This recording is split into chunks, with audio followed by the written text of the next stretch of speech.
Yehoshua, son nom. Yehoshua, son nom.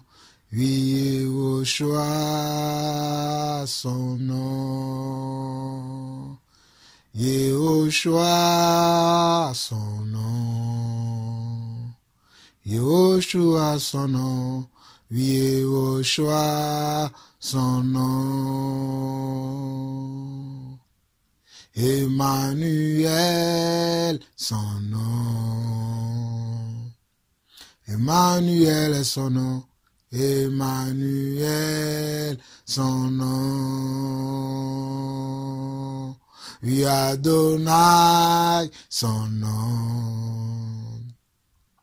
Adonai est son nom. Oui, Adonai, son nom. Le Dieu d'Élie, son nom. Dieu d'Élie est son nom. Oh, le Dieu d'Élie, son nom. Yahvé Shalom, son nom. Yahvé Shalom est son nom. Oh, Yahvé Shalom, son nom. Yahvé Nissi, son nom. Yahvé Nissi est son nom. Oui, Yahvé Nissi, son nom. Oh, je suis son nom. Jésus est son nom. Oh oui, je suis son nom. Oui, je suis son nom. Je suis. Oui, je suis son nom. Oui, je suis son nom. Je suis. Oui, je suis son nom. Oh, Emmanuel, mon roi. Emmanuel est mon roi. Emmanuel, mon roi. Alléluia, alléluia, alléluia, alléluia au plus haut des cieux. Alléluia au roi des rois, à celui qui est assis sur le trône à tout jamais, à celui qui était, qui est et qui vient. Gloire à toi, Seigneur. Honneur à toi, Seigneur. Puissance à toi, Seigneur. Tu es le seul vrai Dieu. Tu es le Dieu incontournable. Tu es le Dieu incomparable. Tu es le Dieu qui ne change pas. Tu es le même hier, aujourd'hui et éternellement. Oh, le Dieu de mes ancêtres.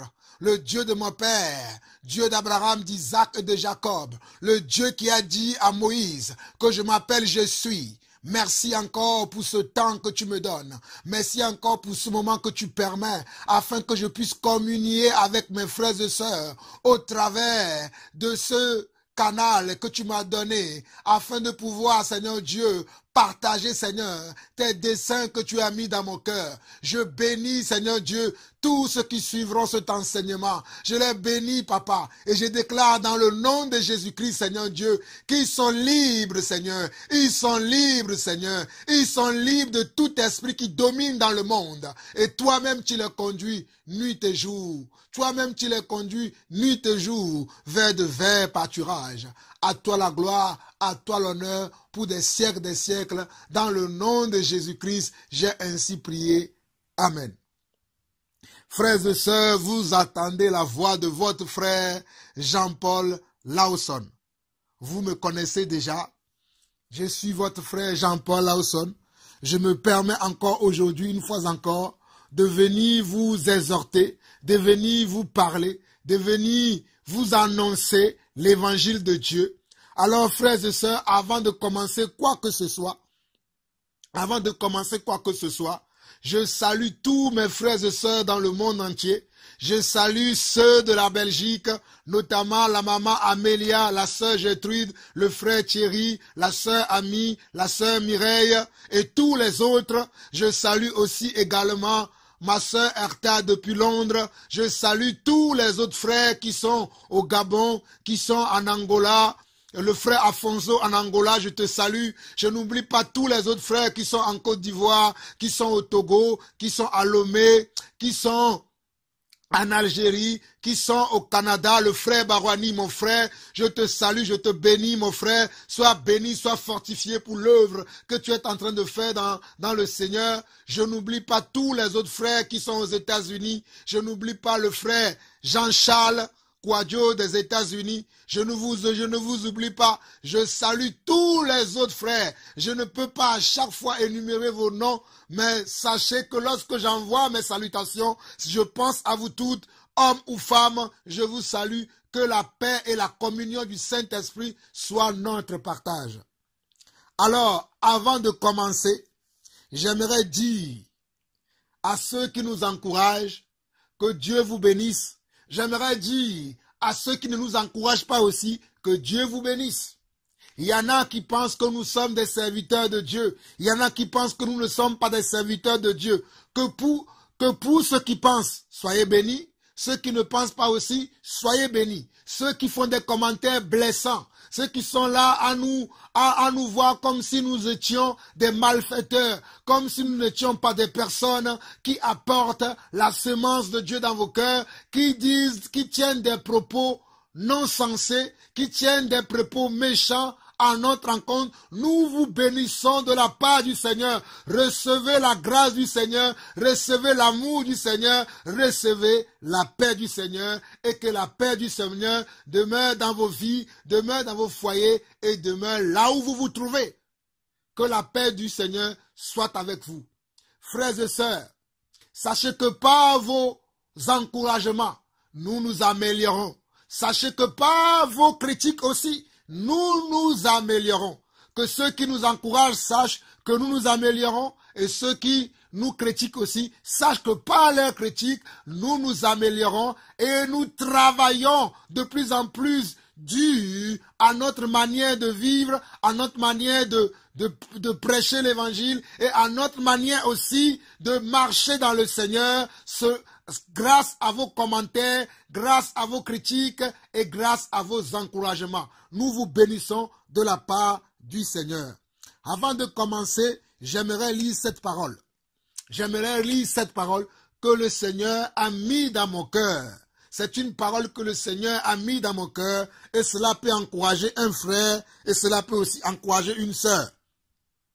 Alors nous allons lire 2 Corinthiens chapitre 4. 2 Corinthiens chapitre 4. Nous allons lire 2 Corinthiens chapitre 4 à partir du verset 3. À partir du verset 3, nous lisons 2 Corinthiens chapitre 4 à partir du verset 3. Suivez avec moi, frères et sœurs. Si notre évangile est encore voilé, il est voilé pour ceux qui périssent.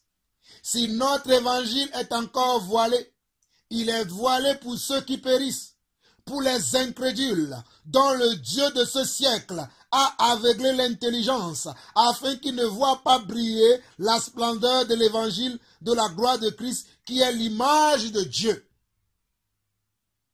Oh, mes frères et sœurs, vous qui tenez des propos insensés contre nous, vous qui nous injuriez, vous qui avez des propos méchants, vous qui pensez que nous sommes fous, regardez le message, regardez ce que je peux vous répondre. Regardez ici, il est dit dans 2 Corinthiens, chapitre 4, à partir du verset 3, il dit, si notre évangile est encore voilé, il est voilé pour ceux qui périssent. Il est voilé pour ceux qui périssent, pour les incrédules, dont le Dieu de ce siècle a aveuglé l'intelligence, afin qu'ils ne voient pas briller la splendeur de l'évangile de la gloire de Christ, qui est l'image de Dieu.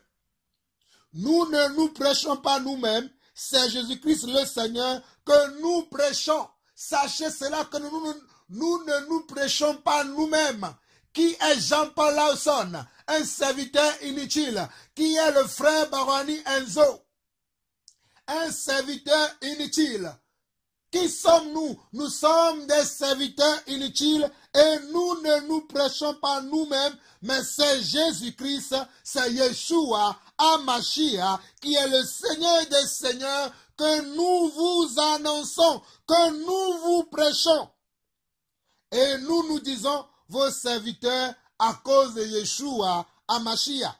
Car Dieu a dit, la lumière brillera du sein des ténèbres, a fait briller la lumière dans nos cœurs pour faire resplendir la connaissance de la gloire de Dieu sur la face de Christ. Nous portons ce trésor dans des vases de terre afin que cette grande puissance soit attribuée à Dieu et non à nous. Sachez-le très bien que cette puissance n'est pas attribuée à nous, ces révélations ne sont pas attribuées à nous, ces connaissances ne sont pas attribuées à nous, mais elles sont attribuées à Dieu notre Seigneur, celui qui nous a appelés des ténèbres à son agréable lumière. Nous portons ce trésor dans des vases de terre, afin que cette grande puissance soit attribuée à Dieu et non à nous. Nous sommes pressés de toute manière, mais non réduits à l'extrémité, dans la détresse, mais non dans le désespoir. Dans la détresse, mais non dans le désespoir. Vous qui pensez que nous sommes stressés, nous sommes dans l'amertume, nous sommes dans l'angoisse, nous sommes dans la détresse, sachez que peu importe nos épreuves, nous ne sommes pas dans le désespoir, car notre espérance, c'est Christ Jésus. Notre espérance, c'est Yeshua Amashia. Notre espérance, c'est Jésus. Notre espérance, c'est celui qui était, qui est et qui vient. Persécuté, mais non abandonné, abattu, mais non perdu, portant toujours avec nous dans notre corps la mort de Jésus, afin que la vie de Jésus soit aussi manifestée dans notre corps. Regardez bien mes frères et sœurs, vous qui perdez courage, vous qui ne pensez pas que le Seigneur agit en vous ou qu'il est avec vous, ce message vous est aussi destiné. Regardez ceci, nous sommes dans 2 Corinthiens chapitre 4, nous allons lire à partir du verset 9 et nous disons ceci, persécutés mais non abandonnés, abattus mais non perdus, portant toujours avec nous dans notre corps la mort de Yeshua Amashia, afin que la vie de Yeshua Amashia soit aussi manifestée dans notre corps. Car nous qui vivons, nous sommes sans cesse livrés à la mort à cause de Yeshua Amashia, afin que la vie de Yeshua Amashia soit aussi manifestée dans notre chair mortelle. Ainsi, la mort agit en nous et la vie agit en vous. Et comme nous avons le même esprit de foi qui est exprimé dans cette parole de l'Écriture, j'ai cru, c'est pourquoi j'ai parlé. Nous aussi nous croyons et c'est pour cela que nous parlons, sachant que celui qui a ressuscité Yeshua Amashia nous ressuscitera aussi avec Yeshua Amashia et nous fera paraître avec vous en sa présence. Car tout cela arrive à cause de vous, afin que la grâce, en se multipliant, fasse abonder à la gloire de Dieu les actions de grâce d'un plus grand nombre. Les actions de grâce d'un plus grand nombre. Les actions de grâce d'un plus grand nombre. Frères et sœurs, comprenez que la volonté de Dieu, c'est que par nos persécutions, c'est que par nos épreuves, c'est que par nos moments d'abandon, nos moments d'abattement où nous nous sentons abattus, sous ces moments-là vont produire comment? Des moments d'action de grâce. Des moments d'action de grâce. Comme vous avez vu tout à l'heure, avant de commencer ce partage, j'ai commencé à louer, j'ai commencé à rendre grâce à Dieu, j'ai commencé à chanter à Dieu, j'ai commencé à louer Dieu. C'est une action de grâce, c'est une action de grâce, de bénir Dieu par rapport à ce qu'il fait dans ma vie, par rapport à ce qu'il fait dans vos vies, par rapport à ce qu'il fait dans son Église. Verset 16. C'est pourquoi nous ne perdons pas courage Et même si notre homme extérieur s'est détruit, notre homme intérieur se renouvelle de jour en jour. C'est pourquoi nous ne perdons pas courage. Et même si notre homme extérieur s'est détruit, notre homme intérieur se renouvelle de jour en jour. Mon frère, ma soeur, si ton homme extérieur, qui représente la chair et le sang, est détruit, sache que ton homme intérieur, qui est l'Esprit de Dieu, se renouvelle de jour en jour. Voici le message que Dieu m'a donné pour toi aujourd'hui. Toi qui es abattu, toi qui te sens abandonné, toi qui te sens délaissé, toi qui te sens oublié, sache aujourd'hui, selon l'Esprit du Seigneur, selon la voix de l'Éternel, que si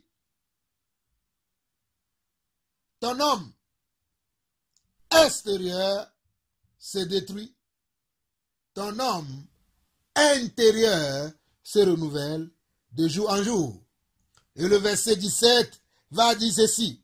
Car nos légères afflictions du moment présent produisent pour nous au-delà de toute mesure.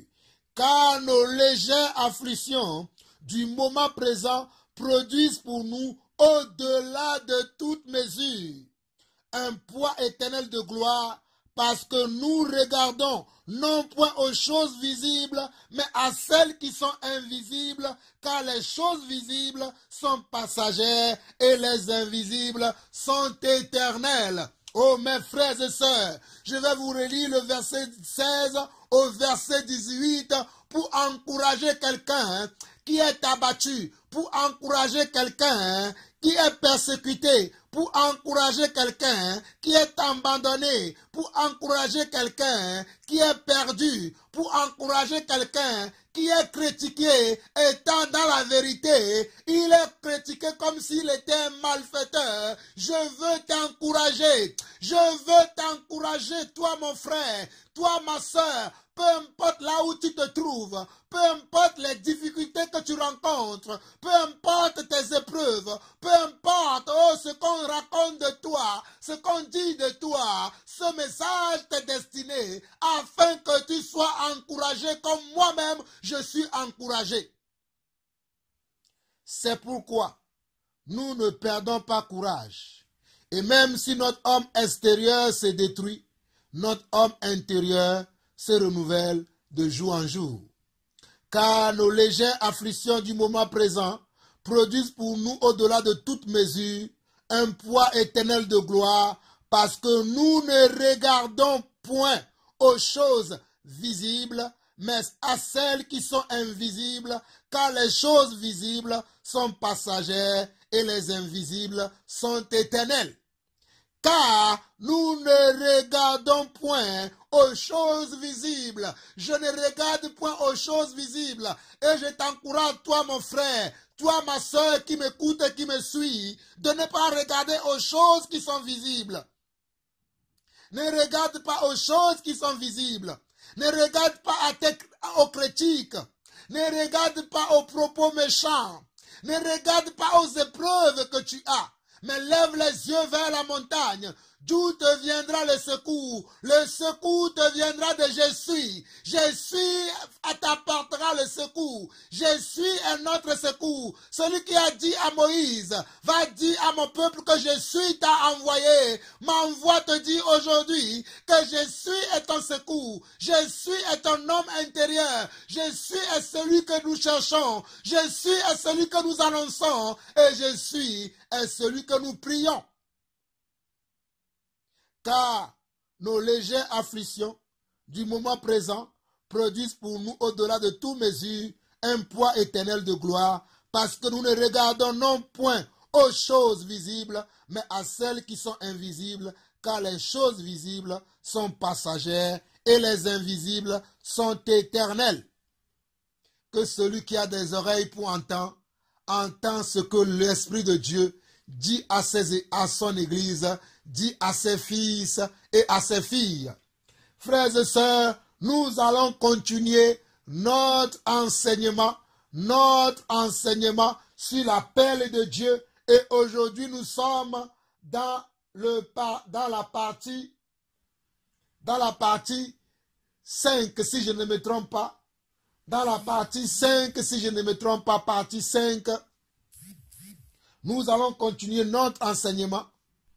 Et nous sommes dans la partie 5 ou 6, si je ne me trompe pas. La partie 5 ou 6, si je ne me trompe pas. Alors, frères et sœurs, nous allons partager beaucoup de versets. Nous allons voir beaucoup de versets. Mais prenez un stylo et notez tous ces versets.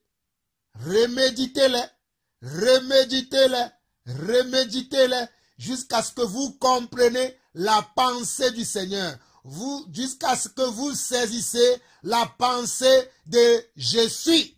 Alléluia. Nous allons commencer et nous sommes toujours dans la paix de Dieu. Et aujourd'hui, dans cette partie, je dirais que le titre que je donnerai, c'est apprendre au pied d'un ancien. Apprendre au pied d'un ancien. Apprendre au pied d'un ancien. Alléluia.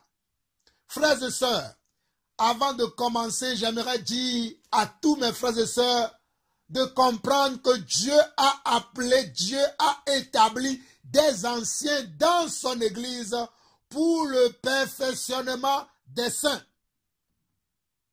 Je répète encore, Dieu a appelé les uns comme apôtres, les autres comme prophètes, les autres comme évangélistes, les autres comme pasteurs et docteurs, pour le perfectionnement des saints dans son Église. Alors, tout le monde est-il apôtre? À mon avis, non. Tout le monde est-il prophète? À mon avis, non. Tout le monde est-il évangéliste?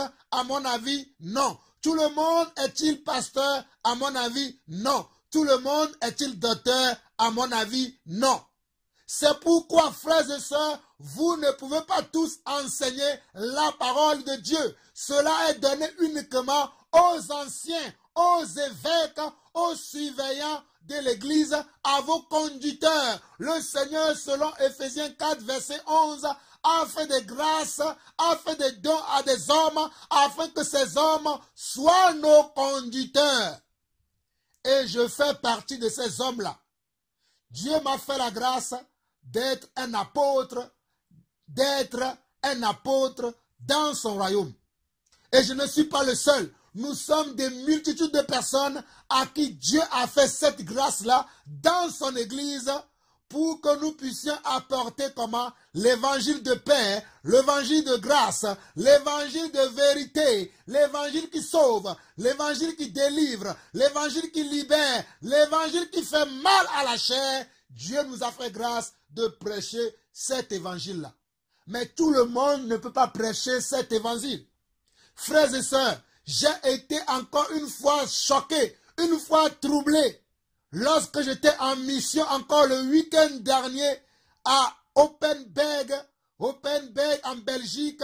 Nous étions en plein partage et voici un frère va vouloir m'interrompre par rapport à l'enseignement que je donnais, par rapport aux révélations que je donnais par rapport à la parole de Dieu. Et ce frère qui n'a pas cette grâce, qui n'a pas reçu cette grâce d'enseignement, ce don d'enseignement va vouloir m'interrompre parce qu'il a écouté un évangile faux, un évangile qui vient tout droit du cœur de l'ennemi, un évangile qui vient de l'enfer, un évangile qui vient de notre ennemi commun, un évangile qui vient de ce Dieu que nous avons vu tout à l'heure dans 2 Corinthiens chapitre 4 qui a aveuglé les hommes de ce siècle.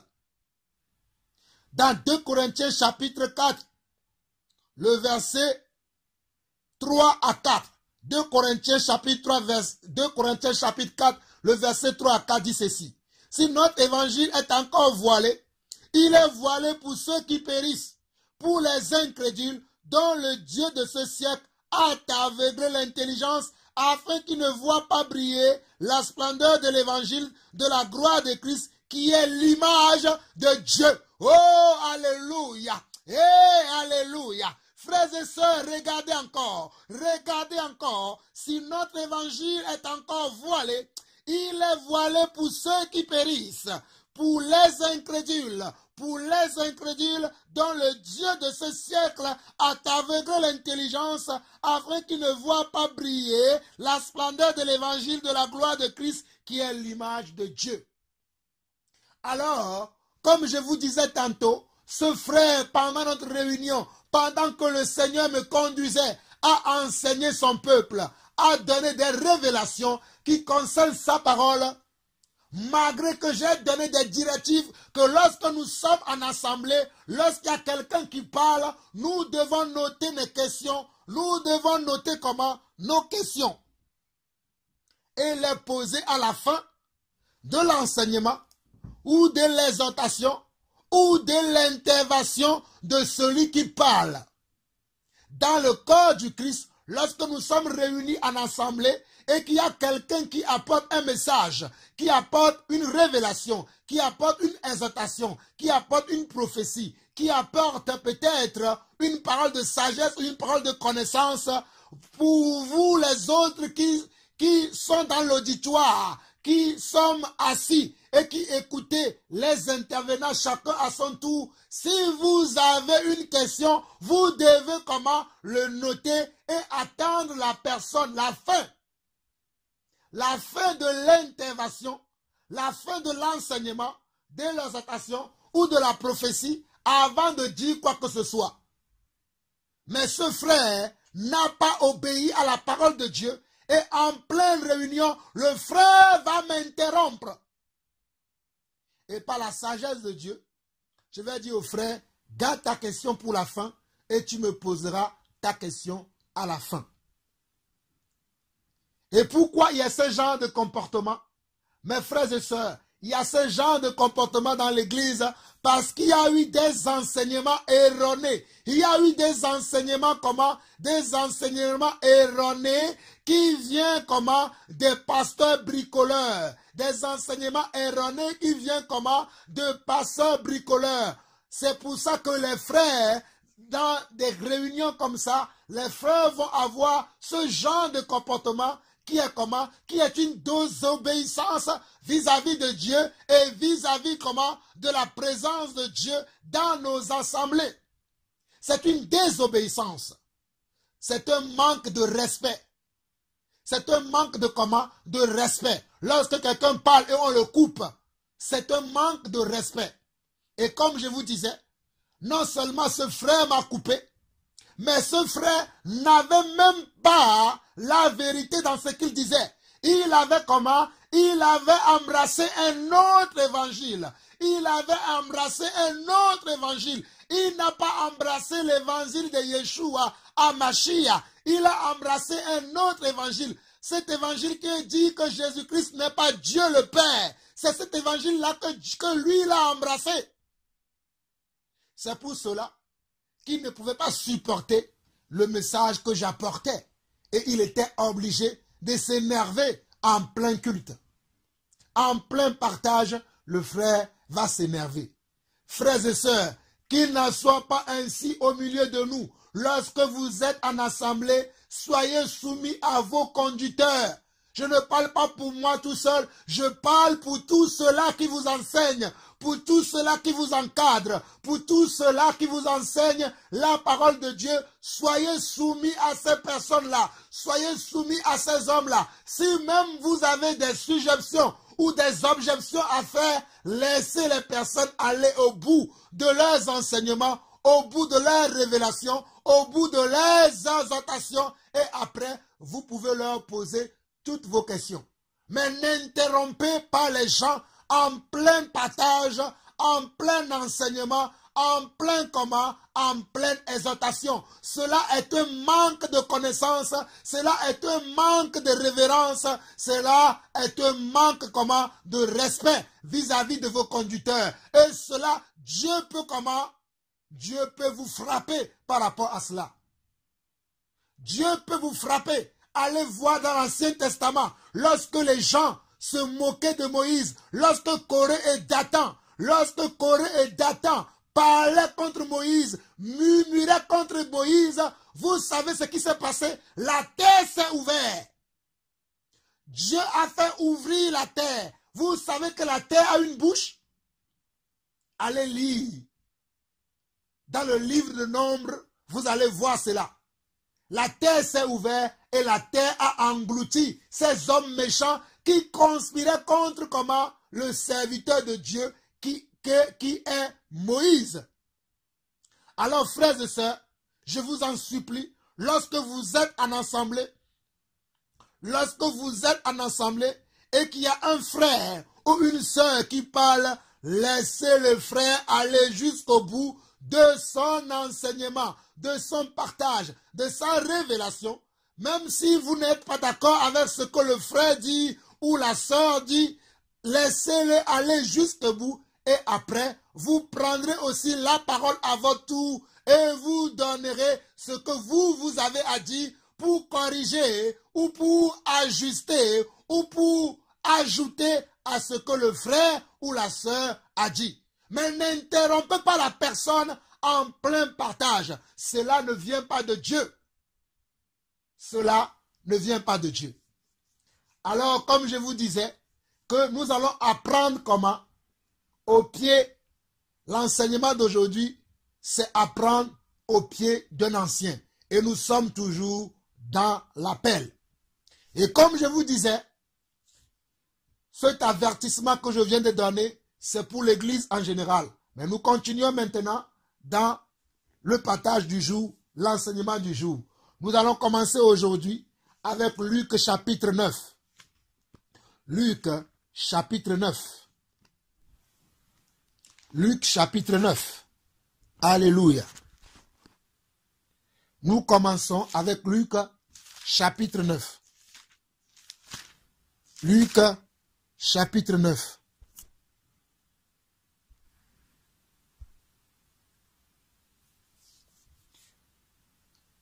Nous allons lire à partir du verset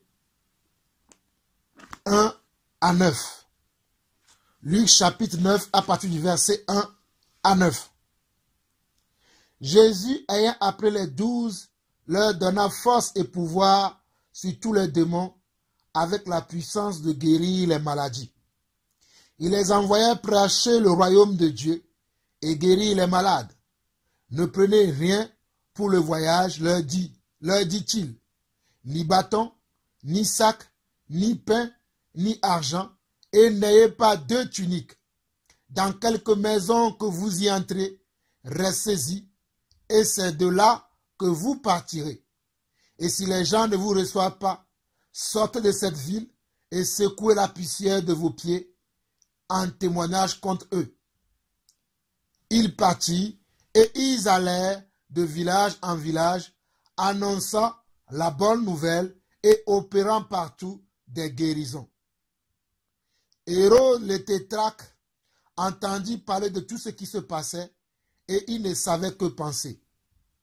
Car les uns disaient que Jean était ressuscité des morts, d'autres qu'Élie était apparu et d'autres qu'un des anciens prophètes était ressuscité. Mais Hérode disait, j'ai fait décapiter Jean. Qui donc est celui-ci dont j'entends dire de telles choses? Et il cherchait à le voir.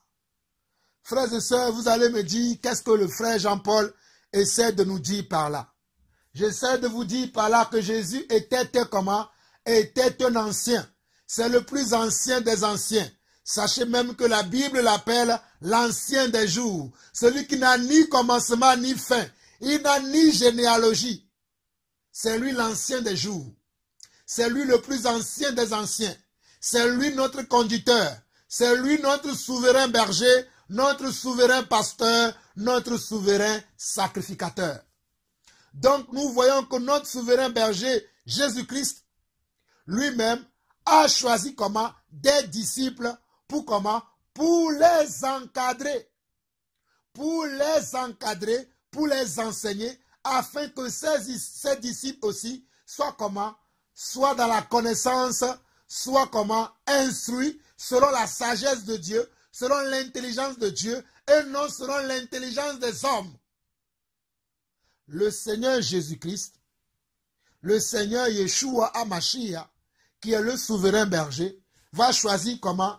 Des hommes avec qui il va marcher, avec qui il va être tout le temps en contact et il va leur enseigner comment travailler dans son champ, comment travailler dans le ministère, comment aller faire les choses dans le royaume de Dieu. Jésus lui-même a choisi comment 12 personnes qu'il a formées. Et ils étaient plus que 12. Mais les 12, ce sont ceux que nous connaissons que nous connaissons, on va dire, plus clairement. Parce qu'il y en avait d'autres disciples aussi, comme Joseph d'Arimathée, comme Nicodème aussi. Mais les 12 étaient ceux qui étaient privilégiés, qui étaient toujours à table avec Jésus, qui mangeaient avec Jésus, qui dormaient avec Jésus, qui traînaient partout où Jésus allait. Et c'est comme cela qu'ils ont appris au pied du Seigneur Yeshua HaMashiach. En traînant tous les jours avec Jésus, ils ont appris avec lui. Ils ont comment? Appris avec lui. Et vous allez voir que ces personnes-là sont des personnes privilégiées. Lorsque Jésus parlait à la foule avec des paraboles, mais à ces 12 personnes, il ne leur parlait pas en paraboles, mais il leur expliquait comment ces paraboles qu'il donnait à la foule qui venait vers lui. C'était comment? Une forme de comment? De formation. C'était une forme de comment? De formation. Jésus voulait former comment? Les 12 disciples. C'est pour cela que lorsqu'il parlait à la foule en parabole, il ne parlait pas aux 12 en parabole. Il leur parlait ouvertement de ce qui concernait le royaume des cieux. Il ne leur cachait pas ce qui concerne le royaume des cieux. Mais à la foule, il leur cachait ce qui concerne le royaume des cieux. Matthieu chapitre 13. Matthieu chapitre 13. Matthieu chapitre 13. Alléluia. Matthieu chapitre 13, nous allons lire du premier verset. On dit ce même jour, Jésus sortit de la maison et s'assit au bord de la mer. Une grande foule s'était assemblée auprès de lui. Il monta dans une barque et il s'assit. Toute la foule se tenait sur le rivage. Il leur parlait en parabole sur beaucoup de choses et il dit, un semeur sortit pour semer. Comme il semait, une partie de la semence tomba le long du chemin. Les oiseaux vinrent et la mangèrent. Une autre partie tomba dans les endroits pierreux, où elle n'avait pas beaucoup de terre. Elle leva aussitôt, parce qu'elle ne trouva pas un sol profond. Mais quand le soleil parut, elle fut brûlée et sécha, faute de racines. Une autre partie tomba parmi les épines. Les épines montèrent et l'étouffèrent. Une autre partie tomba dans la bonne terre, elle donna du fruit. Un grain 100, un autre 60, un autre 30. Que celui qui a des oreilles pour entendre, entende. Les disciples s'approchèrent et lui dirent, pourquoi leur parles-tu en parabole? Si vous voyez bien, au verset 2 de Matthieu chapitre 13, on nous dit qu'une grande foule s'était assemblée auprès de lui et Jésus a commencé comment? À s'adresser à cette grande foule qui s'était assemblée autour de lui. Jésus parle toujours à une foule qui s'assemble autour de lui. Jésus va annoncer comment? La parole.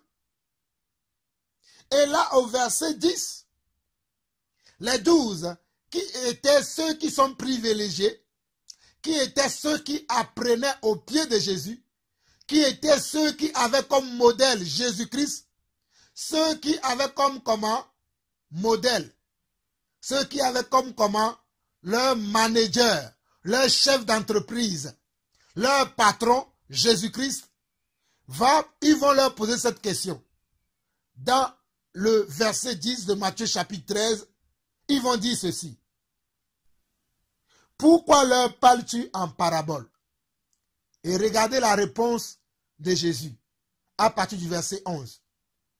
Jésus leur répondit, parce qu'il vous a été donné de connaître les mystères du royaume des cieux et que cela ne leur a pas été donné.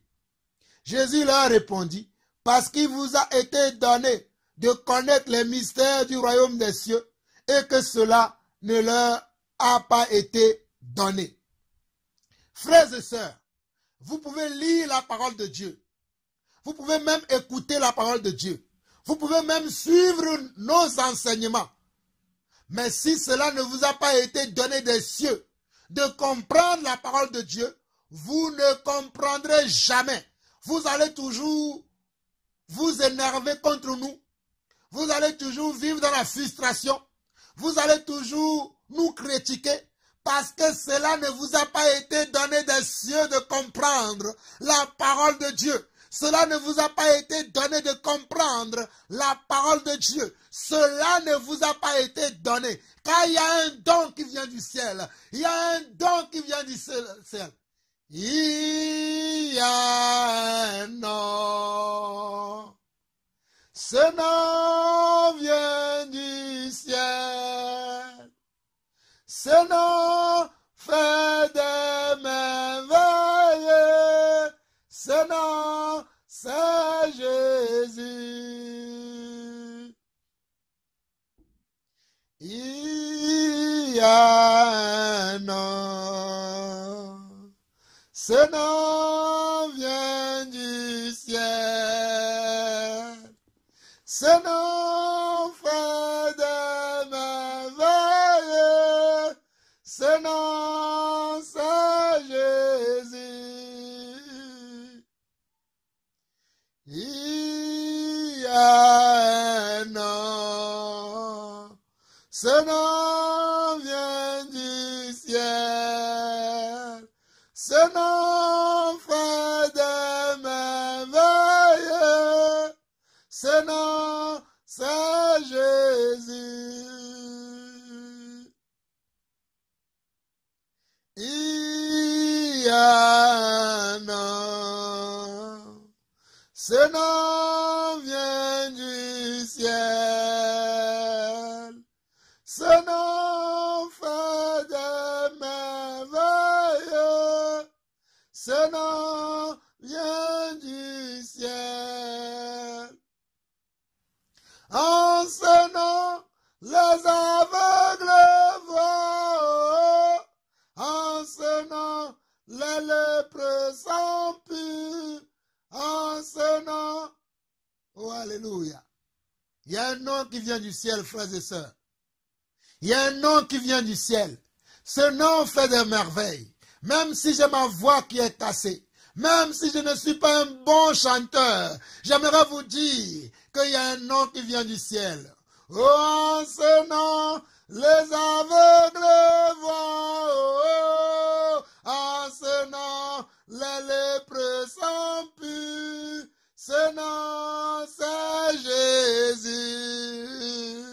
Oh, en ce nom, les aveugles voient. En ce nom, les lépreux sont purs. Ce nom, c'est Jésus. Il y a un nom. Ce nom vient du ciel. Ce nom fait des merveilles. Ce nom, c'est Jésus. Frères et sœurs, si Jésus ne t'ouvre pas les yeux, si Jésus ne t'ouvre pas les oreilles, si Jésus ne fait pas tomber les écailles de tes yeux, tu peux lire la Bible de Genèse en Apocalypse sans rien comprendre. Tu peux écouter les messages, tu peux suivre les messages sans rien comprendre. Sans rien comprendre, sans rien comprendre. Nous revenons dans la parole dans Matthieu chapitre 13, le verset 11 qui dit ceci. Jésus leur répondit, parce qu'il vous a été donné de connaître les mystères du royaume des cieux et que cela ne leur a pas été donné. Et que cela ne leur a pas été donné. Jésus va expliquer aux disciples, à ceux-là qui apprennent à son pied, à ceux-là qui sont des apprentis dans l'école de Jésus-Christ. Ce sont des apprentis à l'école du Seigneur. Ils apprenaient au pied de Jésus-Christ. Ils apprenaient au pied de Yeshua à Mashiach. Je répète encore, ce sont comment des apprentis pasteurs, des apprentis apôtres, des apprentis comment prophètes, des apprentis évangélistes, des apprentis d'auteurs. Et le maître, le professeur, c'était qui? C'était Jésus-Christ. Et regardez à partir du verset 12. Car on donnera à celui qui a, et il sera dans l'abondance, mais à celui qui n'a pas, on notera même ce qu'il a. C'est pourquoi je leur parle en parabole, parce qu'en voyant, ils ne voient point, et qu'en entendant, ils n'entendent ni ne comprennent, et pour eux s'accomplit cette prophétie d'Isaïe. Vous entendrez de vos oreilles, et vous ne comprendrez point. Vous regarderez de vos yeux, et vous ne verrez point. Car le cœur de ce peuple est devenu insensible. Ils ont endurci leurs oreilles, et ils ont fermé leurs yeux, de peur qu'ils ne voient de leurs yeux, qu'ils n'entendent de leurs oreilles, qu'ils ne comprennent de leur cœur, qu'ils ne se convertissent, et que je ne les guérisse. Frères et sœurs, c'est écrit dans la parole de Dieu. Ce n'est pas moi qui invente. Regardez ce que la parole de Dieu dit. C'est pourquoi je leur parle en parabole. Nous sommes dans Matthieu chapitre 13 à partir du verset 13. C'est pourquoi je leur parle en parabole, parce qu'en voyant, ils ne voient point, et qu'en entendant, ils n'entendent ni ne comprennent. Et pour eux, s'accomplit cette prophétie d'Isaïe. Vous entendrez de vos oreilles, et vous ne comprendrez point.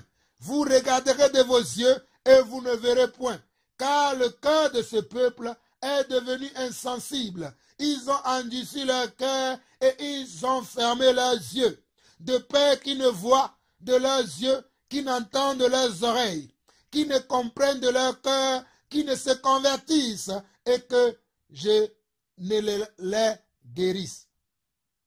Mais heureux sont vos yeux, parce qu'ils voient, et vos oreilles, parce qu'elles entendent. Oh, pour toi, mon frère qui m'écoute et qui me comprend. Pour toi, ma soeur qui m'écoute et qui me comprend. Pour toi, Église de Dieu vivant. Pour toi, Église de Yeshua Mashiach, qui m'entend et qui reçoit ces choses, et que le Saint-Esprit te confirme ces choses dans ton cœur. Oh, alléluia, alléluia. Sois heureux, sois heureux, sois heureux. Sois heureux, sois heureux, sois heureux. Car Dieu t'a fait la grâce de comprendre ces choses. Mais heureux sont vos yeux, parce qu'ils voient, et vos oreilles, parce qu'elles entendent. C'est ce que nous dit Matthieu chapitre 13, le verset 16.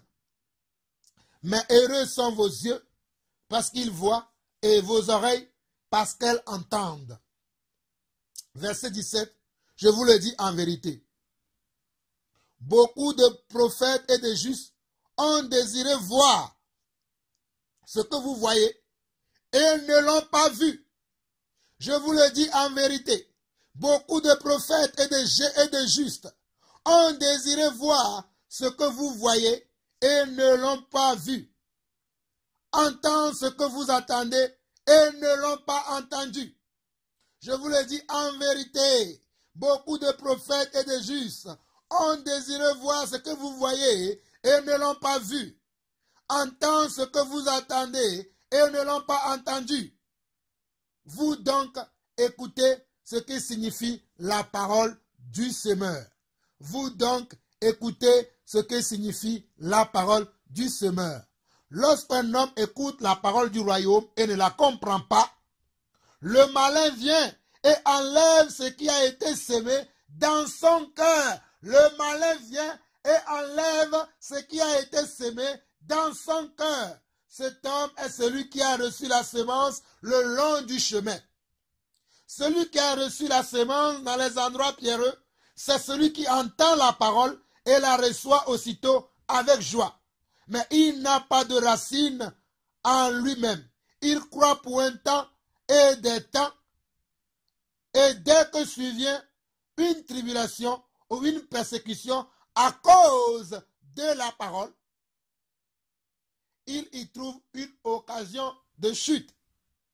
Celui qui a reçu la semence parmi les épines, c'est celui qui entend la parole, mais en qui les soucis du siècle et la séduction des richesses étouffent cette parole et la rendent infructueuse. Et la rendent infructueuse. Oh, alléluia. Celui qui a reçu la semence parmi les épines, mes frères, la parole est une semence. La parole est une semence. Souvenez-vous que je vous ai dit dans les parties précédentes que Dieu a mis à chacun d'entre nous une semence de sa part, une parole de sa part, un don de sa part, une grâce de sa part, une révélation de sa part, car nous connaissons tous en partie. Mais celui qui a fait cette chose, c'est Dieu. Il a mis en nous comment? Une semence. Nous l'avons vu la dernière fois. Nous l'avons vu dans le grec et nous l'avons vu comment? Dans le français. Je ne vais pas revenir sur ces choses. Si vous ne l'avez pas suivi, allez suivre la partie 1, la partie 2, la partie 3 et la partie 4 de mon enseignement sur l'appel de Dieu. C'est capital pour vous, frères et sœurs. C'est très capital pour votre comment? Affermissement, pour votre perfectionnement. Et nous revenons dans le verset 22 de Matthieu, chapitre 13, qui dit: celui qui a reçu la semence parmi les épines, c'est celui qui entend la parole, mais en qui les soucis du siècle et la séduction des richesses étouffent cette parole et la rendent comment? Infructueuse. Vous comprenez pourquoi il y a beaucoup de gens que nous voyons, ça fait des années qu'ils disent qu'ils sont dans le Seigneur. Ça fait des années qu'ils disent qu'ils sont des disciples ou des chrétiens. Mais on ne voit aucun fruit dans leur vie. On ne voit aucun résultat dans leur vie. On ne voit aucun fruit et aucun résultat de leur vie. La cause, c'est cela. La provenance, c'est cela. La cause, vous le connaissez. Celui qui a reçu la semence parmi les épines, c'est celui qui entend la parole, mais en qui les soucis du siècle et la séduction des richesses étouffent cette parole et la rendent comment? Infructueuse. Verset 23. Celui qui a reçu la semence dans la bonne terre, c'est celui qui entend la parole et la comprend. Il porte du fruit et un grain en donne 100 et un autre 60 et un autre 30. Celui qui a reçu la semence dans la bonne terre, c'est celui qui entend la parole et la comprend. Il porte du fruit et un grain en donne 100, un autre 60 et un autre 30. Frères et sœurs, qu'est-ce que j'aimerais vous faire comprendre au travers de cette parabole? Dans cette parabole, nous avons beaucoup de leçons à tirer. Nous avons beaucoup de leçons à tirer dans cette parabole. Mais, je voudrais simplement vous dire que, puisque je suis dans l'enseignement, l'appel de Dieu, et dans cette partie, je suis en train de vous enseigner que nous devons aussi apprendre au pied des anciens. Quand je dis anciens, c'est ceux-là à qui Dieu a donné la grâce d'être apôtres, prophètes, évangélistes, pasteurs et docteurs, comme mon frère Barouani qui est au Canada, qui est un évangéliste que Dieu utilise actuellement très puissamment pour nous éclairer dans plusieurs sujets de la parole. Nous devons apprendre au pied de qui? Au pied des anciens. De quels anciens? Les anciens qui sont véritables. Les anciens qui eux-mêmes ont appris au pied de comment? Au pied d'un ancien. C'est très important. Donc Jésus étant l'ancien des jours, celui qui était, celui qui est et qui vient, celui qui a choisi les 12 disciples, il va les former. Et lorsque Jésus parle à la foule en parabole, aux 12, il ne leur parle pas en parabole, parce que les 12 sont en formation pour pouvoir aller travailler après dans la mission pour laquelle Dieu les a appelés, pour laquelle Jésus-Christ les a appelés. C'est pour cela que Jésus prenait le temps de les former. Jésus prenait le temps d'expliquer leurs paraboles qu'il donnait à la foule. Mais à eux, il prenait le temps de les expliquer mot par mot. Je dis encore, je répète encore, Jésus prenait le temps d'expliquer les paraboles aux disciples mot par mot afin que les disciples puissent comprendre sa pensée. Afin que les disciples puissent saisir la pensée de l'esprit. Afin que les disciples puissent capter l'intelligence qui vient de la parole, la sagesse, oh la connaissance, la foi qui émerge de la parole. C'est très important que nous apprenions au pied des anciens. Car les anciens ont une sagesse que nous n'avons pas. Ils ont une intelligence que nous n'avons pas. Ils ont une connaissance que nous n'avons pas. Peut-être nous avons un autre don. Nous avons une autre grâce. Nous pouvons prier pour les malades. Ils peuvent être guéris. Nous pouvons avoir une parole de connaissance, une parole de prophétie. Mais quant à ce qui concerne la sagesse de Dieu, la volonté de Dieu, le plan de Dieu, le royaume de Dieu, la signification des choses dans le royaume de Dieu, notre perfectionnement, nous avons besoin d'apprendre au pied d'un véritable ancien. Un ancien qui est fidèle, un ancien qui est juste, un ancien qui n'a pas fait naufrage par rapport à la foi, un ancien qui n'est pas cupide, un ancien qui n'est pas orgueilleux, un ancien qui n'est pas rempli de lui-même, mais un ancien qui est rempli de l'amour de Dieu et de compassion de Dieu. Nous devons s'asseoir au pied de cet ancien pour apprendre avec lui. Cherchez un ancien, frères et sœurs. Je vous en supplie. Cherchez un ancien. Il est temps que vous arrêtez de rester chez vous. Croyez à cet évangile qui vous a dit vous pouvez rester chez vous et apprendre. Non, non, non, non, non, non. Vous ne pouvez pas rester uniquement chez vous et apprendre. Vous avez besoin d'un apôtre, d'un prophète, d'un évangéliste, d'un pasteur ou d'un docteur pour votre perfectionnement. Pour que vous soyez assis dans la doctrine de Christ, pour que vous soyez un adulte dans la parole de Dieu, vous avez besoin d'un ancien. S'il vous plaît, frères et sœurs, je vous en supplie, cherchez un ancien, cherchez une église véritable, à la tête de laquelle il y a un véritable ancien qui enseigne toute la pensée de Dieu, qui enseigne toute la révélation qui concerne le royaume des cieux. Cherchez cet ancien-là et lorsque vous le trouvez, restez à ses pieds, soumettez-vous à lui, il va vous perfectionner.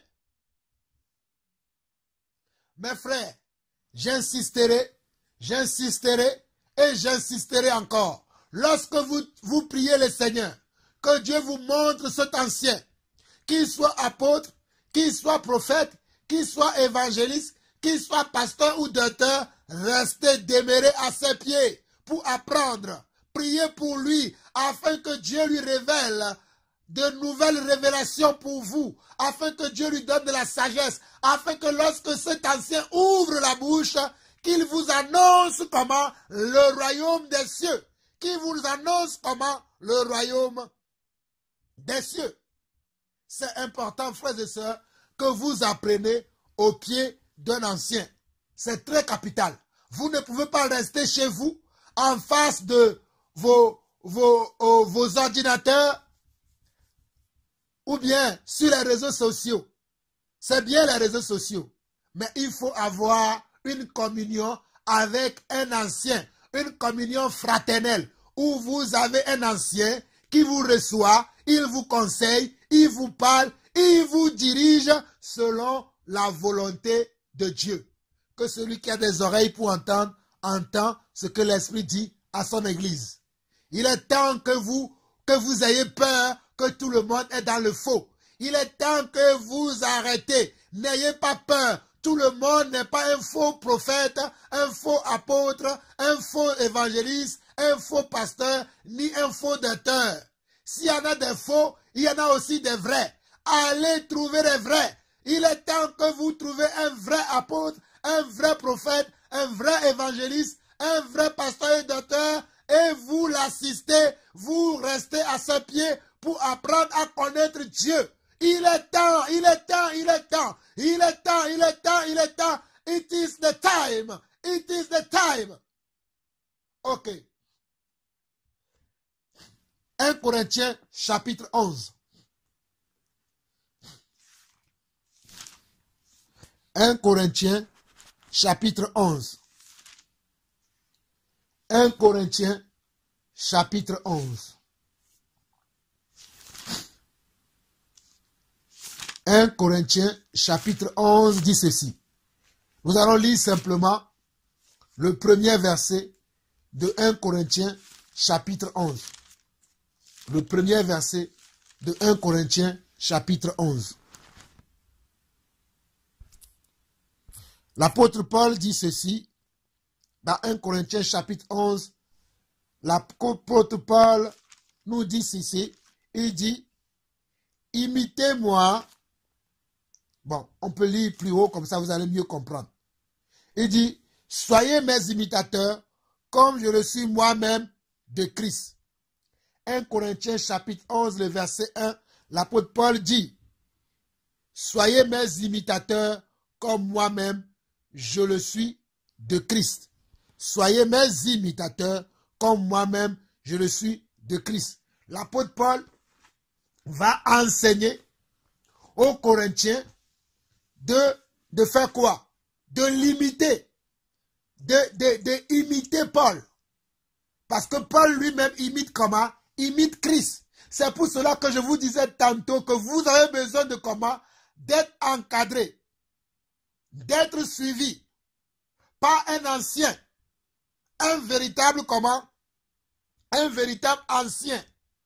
Assis dans la doctrine de Christ. Un véritable ancien qui n'a pas fait naufrage par rapport à la foi. Qui a appris à connaître le cœur de Dieu. Vous restez à ses pieds et vous apprenez avec lui. Comme Paul ici dira, imitez-moi car moi aussi j'imite Christ. Paul dira, imitez-moi car moi aussi j'imite comment? Christ. Paul dira, imitez-moi comme moi aussi j'imite Christ. Frères et sœurs, c'est pour cela qu'il est important que vous ayez un ancien au pied de qui vous apprenez.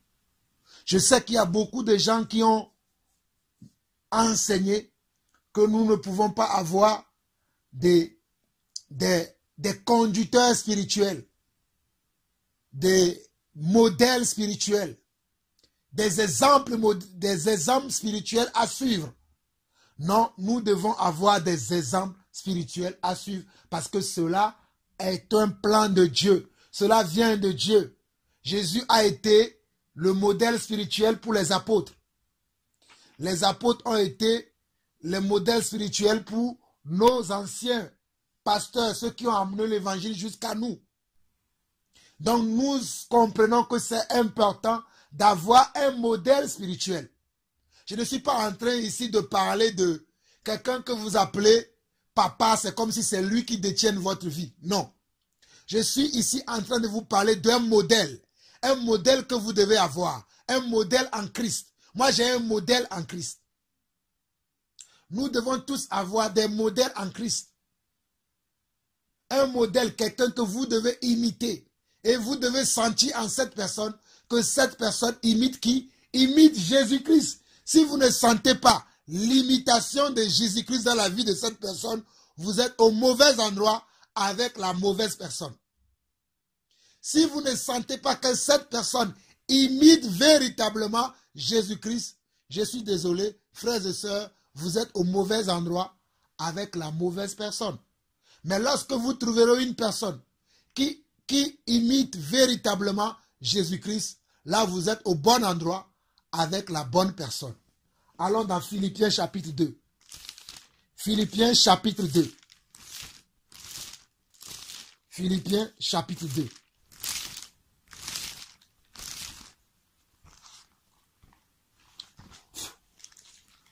Dans Philippiens chapitre 2, du verset 20, Philippiens chapitre 2 du verset 20 à 30, regardez l'apôtre Paul ce qu'il dit encore ici. Car je n'ai personne ici qui partage mes sentiments pour prendre sincèrement à cœur votre situation. Tous en effet cherchent leur propre intérêt et non ceux de Jésus-Christ. Je répète encore. Car je n'ai personne ici qui partage mes sentiments pour prendre sincèrement à cœur votre situation. Tous, en effet, cherchent leur propre intérêt et non ceux de Jésus-Christ. Vous savez qu'il a été mis à l'épreuve en ce constat. Bon, pour que vous puissiez comprendre, je vais lire à partir du verset 19. Comme ça, vous allez comprendre le verset 22. J'espère dans le Seigneur Jésus vous envoyer bientôt Timothée afin d'être encouragé moi-même en apprenant ce qui vous concerne. Philippiens 2, verset 19 dit, j'espère dans le Seigneur Jésus vous envoyer bientôt Timothée afin d'être encouragé moi-même en apprenant ce qui vous concerne. Car je n'ai personne ici qui partage mes sentiments pour prendre sincèrement à cœur votre situation. Tous, en effet, cherchent leur propre intérêt et non ceux de Jésus-Christ. Vous savez qu'il a été mis à l'épreuve, Timothée, en se consacrant au service de l'évangile avec moi comme un enfant avec son père. Comme un enfant avec son père. C'est-à-dire comme quelqu'un qui a un modèle sur qui il se cale pour marcher comme le modèle qu'il a. Ok, verset 23. J'espère donc vous l'envoyer dès que j'apercevrai l'issue de l'état où je suis. Et j'ai cette confiance dans le Seigneur que moi-même aussi j'irai bientôt. J'ai estimé nécessaire de vous envoyer mon frère Épaphrodite, mon compagnon d'œuvre et de combat, par qui vous m'avez fait parvenir de quoi pouvoir à mes besoins. Car il désirait vous voir, vous tous, et il était fort en peine de ce que vous aviez appris sa maladie. Il a été malade, en effet, et tout près de la mort, mais Dieu a eu pitié de lui, et non seulement de lui, mais aussi de moi, afin que je n'ai pas tristesse sur tristesse. Je l'ai donc envoyé avec d'autant plus d'empressement, afin que vous vous réjouissiez de le revoir, et que je sois même moins triste. Recevez-le donc dans le Seigneur avec une joie entière et honorez de tels hommes. Regardez, verset 29. Recevez-le donc dans le Seigneur avec une joie entière et honorez de tels hommes. Recevez-le dans le Seigneur avec une joie entière et honorez de tels hommes. Je salue mes frères et sœurs de la Belgique. Je salue ma maman Amélia, ma sœur Gertrude, qui nous ont honorés le week-end dernier. Moi et le frère Patrick, nous avons été reçus comme si nous étions des anges. Nous vous bénissons. Nous vous disons merci pour cet accueil chaleureux, pour ce moment de partage fabuleux, pour tout ce que vous nous avez préparé à manger, pour tout le respect et tous les honneurs que vous nous avez donnés. Que Dieu vous le rende et que Dieu soit votre Seigneur et votre Sauveur pour tout le restant de votre vie. Ayez courage, ne perdez pas foi, continuez seulement et vous verrez la gloire de l'Éternel. Nous continuons. Verset 30. Car c'est pour l'œuvre de Christ qu'il a été près de la mort, ayant exposé sa vie, afin de supplier à votre absence dans le service que vous me rendiez. Donc nous voyons ici, l'apôtre Paul nous parle encore de quelqu'un. Il nous a parlé de Timothée, qui était quelqu'un qui marchait avec Paul pour apprendre à ses pieds, pour être formé au pied de comment? Au pied de Paul. Et non seulement il y avait Timothée, il y avait aussi comment? Il y avait aussi Tite. Il y avait aussi Tite. Il y avait aussi Tite. Regardons Tite. Regardons Tite. Avant d'aller dans Tite, regardez 1 Timothée chapitre 1. 1 Timothée chapitre 1. On va lire que le verset 1. 1 Timothée chapitre 1, le verset 1. Paul, apôtre de Jésus-Christ, par ordre de Dieu, notre Sauveur et de Jésus-Christ, notre espérance, à Timothée, mon enfant légitime, en la foi. Regardez ce que Paul dit. Paul ne parle pas comme si c'était un enfant un enfant charnel. Il ne parle pas comme si Timothée était un enfant issu de comment? Issu de son sang et de sa chair. Mais il parle d'un enfant qu'il a engendré selon la foi. Un enfant qu'il a engendré selon la foi qui était en lui. Et il dit quoi? À Timothée, mon enfant légitime en la foi, que la grâce, la miséricorde et la paix te soient données de la part de Dieu, le Père et de Jésus-Christ, notre Seigneur. Donc Timothée était un enfant, était comme un apprenti au pied de Paul, comme les 12 disciples au pied de Yeshua HaMashiach. Timothée était un apprenti au pied de Paul, comme les 12 disciples au pied de Yeshua HaMashiach. 2 Timothée chapitre 1, verset 1. 2 Timothée chapitre 1, verset 1.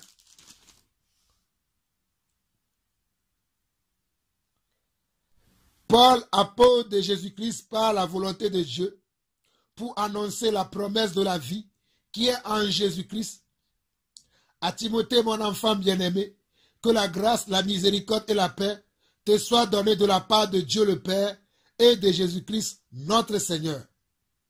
Regardez, dans ce passage, nous voyons également l'apôtre Paul saluer Timothée en tant que comment? En tant qu'apprenti à son pied, mon enfant, celui qui apprend à mon pied. Nous qui sommes parents, nous donnons une éducation à nos enfants. L'apôtre Paul utilise le langage charnel, le langage naturel pour expliquer les choses qui sont comment? Qui sont spirituelles. Il utilise le langage comment? Le langage naturel, le langage charnel pour expliquer les choses qui sont spirituelles.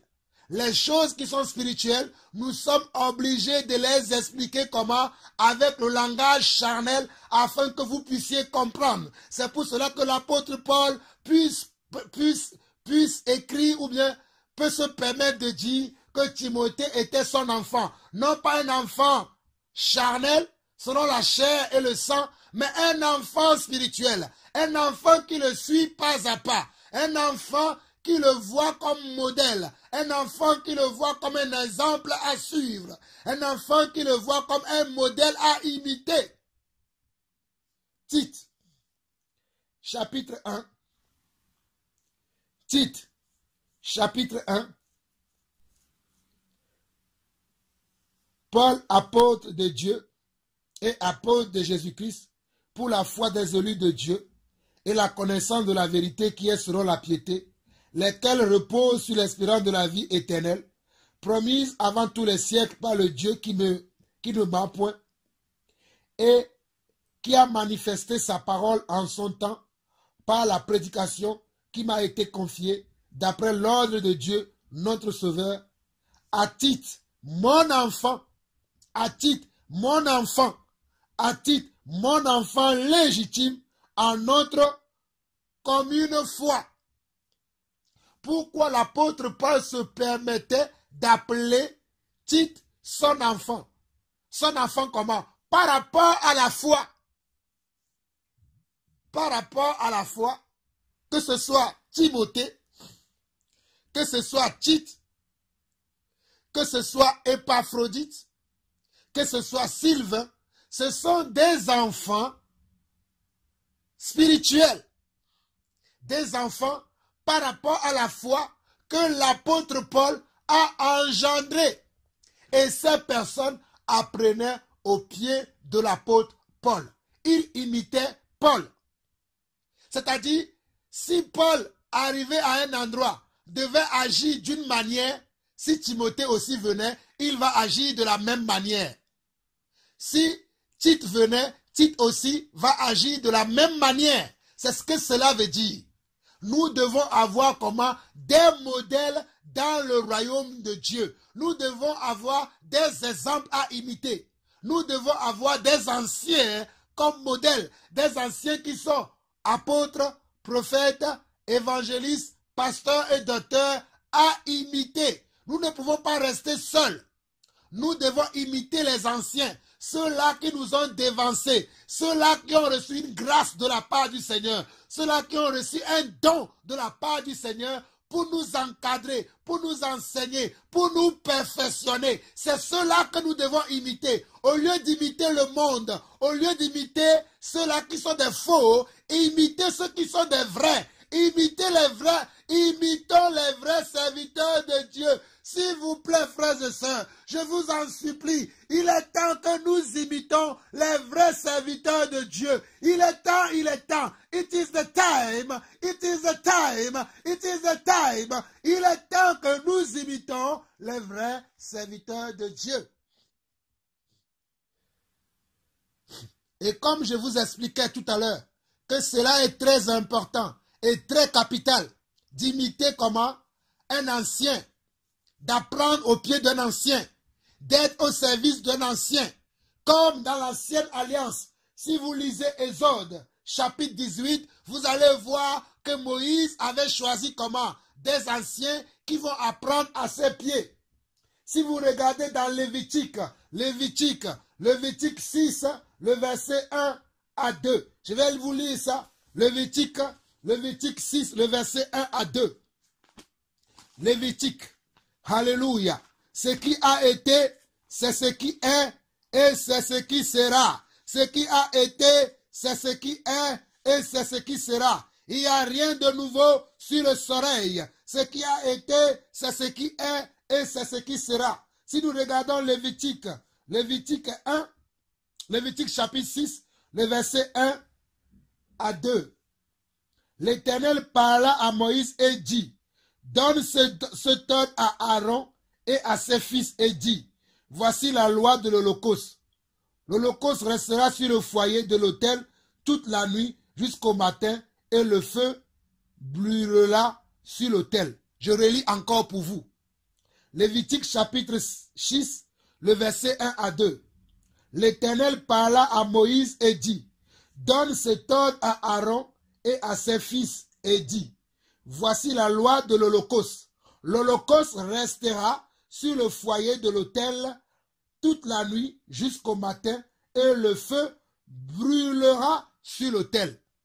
Si vous voyez bien dans cet exemple, je ne sais pas si vous savez, Aaron est plus vieux que Moïse si nous voulons parler comment charnellement. Parce que Aaron est le grand frère de qui? De Moïse. Je précise encore, Aaron est le grand frère de Moïse selon leur généalogie, selon la chair et le sang. Mais dans le royaume de Dieu, Moïse est plus grand que Aaron. Dans le royaume de Dieu, Moïse a été doté d'une intelligence, d'une sagesse plus excellente que Aaron. C'est pour cela que ce n'est pas Moïse que Dieu va enseigner Aaron et ses fils. Dans la loi lévitique, dans l'ancienne alliance, Aaron et ses fils servaient dans le tabernacle. Ils servaient dans le temple. Ils servaient dans le tabernacle. Mais c'était qui les dirigeait? C'était Moïse qui leur donnait les instructions. Ils étaient obligés d'imiter Moïse, car Moïse était le souverain berger. Moïse était le souverain sacrificateur. Moïse était celui qui leur donnait la marche à suivre, ce qu'ils doivent faire, comme nous voyons ici dans ce passage. Je vais le relire pour vous. L'Éternel parla à Moïse et dit, donne cet ordre à Aaron et à ses fils et dit, voici la loi de l'Holocauste. L'Holocauste restera sur le foyer de l'autel toute la nuit jusqu'au matin et le feu brûlera sur l'autel. Si vous lisez la suite de ce chapitre, si vous lisez la suite, vous allez voir que Moïse va être en train de donner que des recommandations, des manières de faire, des façons de faire à Aaron et à ses fils. Pourquoi Dieu ne s'est pas adressé directement à Aaron ou à ses fils?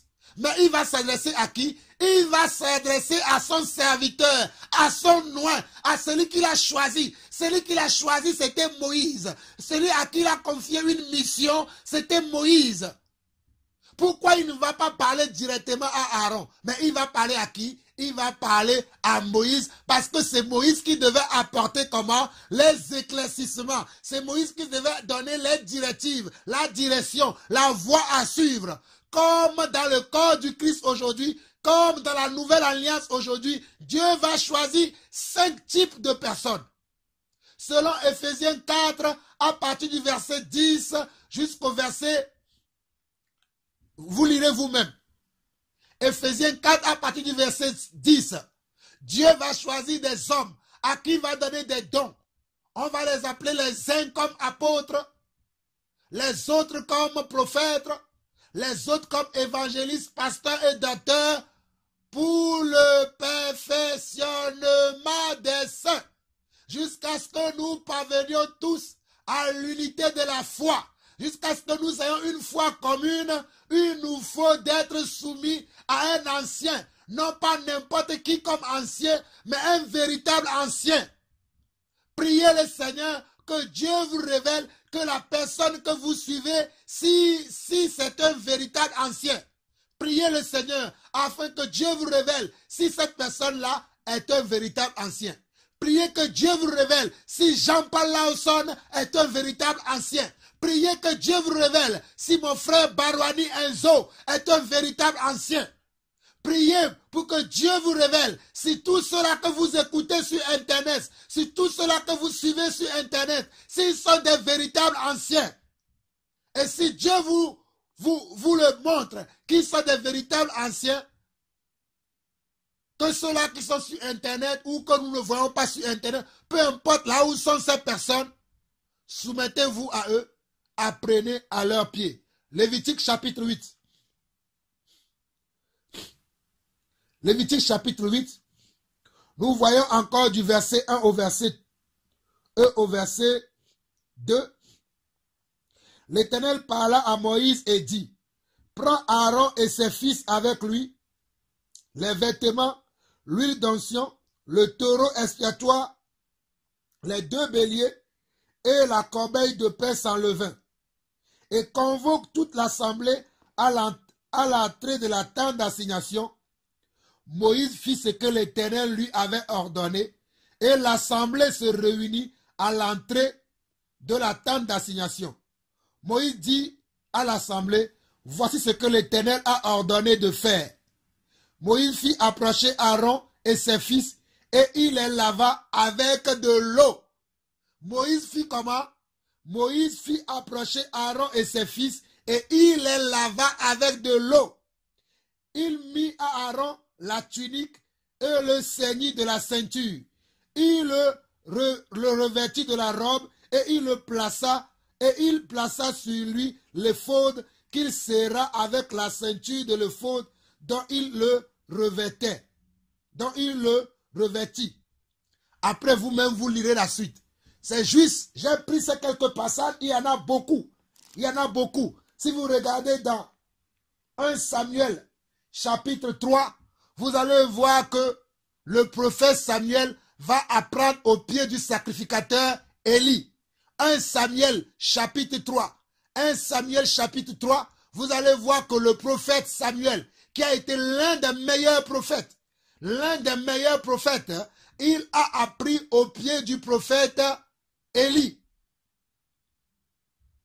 Il a appris au pied du prophète Élie. David lui-même va apprendre au pied de qui? Au pied de Saül. Même si entre-temps, Saül va perdre, David aussi a appris beaucoup de choses au pied de Saül. Bon, mais le bon exemple que vous devez imiter, c'est l'exemple de qui? c'est l'exemple de Moïse qui apprenait au peuple de Dieu, qui a même appris à Josué et Caleb comment servir Dieu, comment craindre Dieu, comment offrir des sacrifices à Dieu, comment marcher en alliance avec Dieu. Moïse l'a transmis à qui? À Josué et Caleb.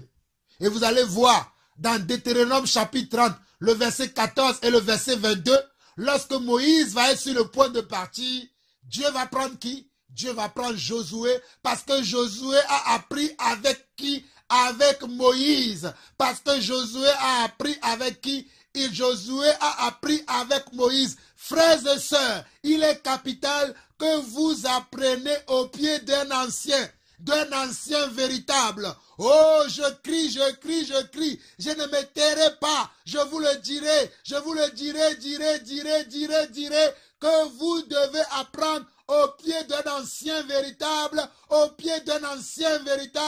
ceux-là qui marchent selon le commandement du Seigneur, ceux-là qui sont des modèles. Vous devez apprendre à leurs pieds. C'est très important. C'est très important d'apprendre au pied de comment? Au pied d'un ancien. Si nous continuons,